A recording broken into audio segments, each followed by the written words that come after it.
उम्मे Habiba class 6 को दावत दूंगा कि वो आए अपनी तकरीर को पेश करें। उम्मे हबीबा क्लास 6।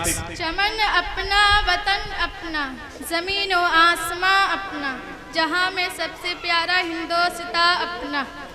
अस्सलामु अलैकुम व रहमतुल्लाहि व बरकातुहू। मुअज़्ज़ज़ काबिल क़द्र सामईन, आज हम सब यहाँ 75वीं यौम आज़ादी मनाने के लिए इकट्ठा हुए हैं। आज़ादी के कबल हम अंग्रेज़ों की गुलामी के जंजीरों में जकड़े हुए थे। अंग्रेज़ हुक्मरां और भारतीयों पर जुल्म सितम किया करते थे।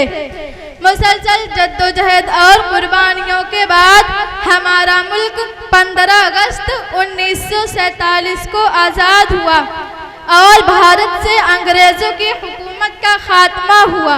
इसलिए हम हर साल 15 अगस्त को जश्न यौम आज़ादी बड़े जोश व खरोश से मनाते हैं। आज हम 75वीं यौम आज़ादी मना रहे हैं।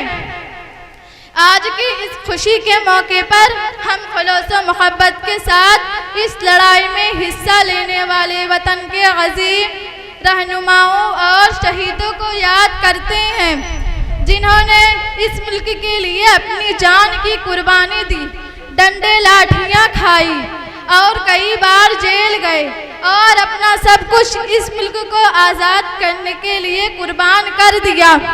आज़ादी की लड़ाई के शुरुआती दौर के मतवालों में बंगाल नवाब सिराजुद्दौला, शहीद आज़म शेर मेसवर, टीपू सुल्तान, शहीद मौलाना अहमदुल्ला शाह जैसे बेशुमार रहनुमा शामिल हैं।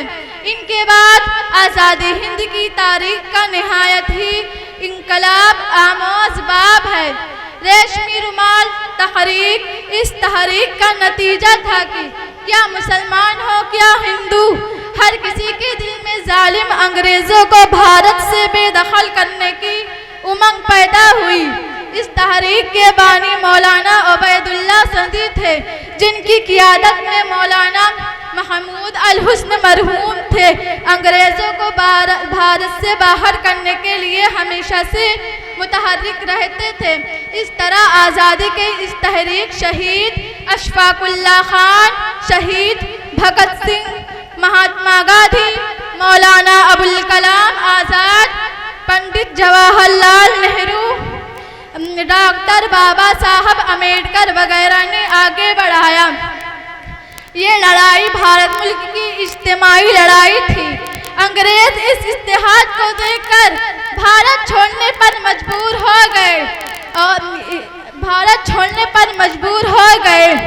और तमाम भारतीयों को इस तहरीक में कामयाबी मिली और हमारा मुल्क आज़ाद हो गया।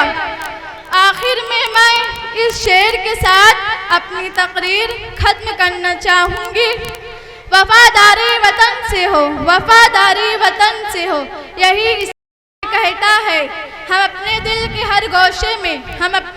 हर गोशे में हिंदुस्तान रखते हैं। अस्सलामु अलैकुम व रहमतुल्लाहि व बरकातुहू।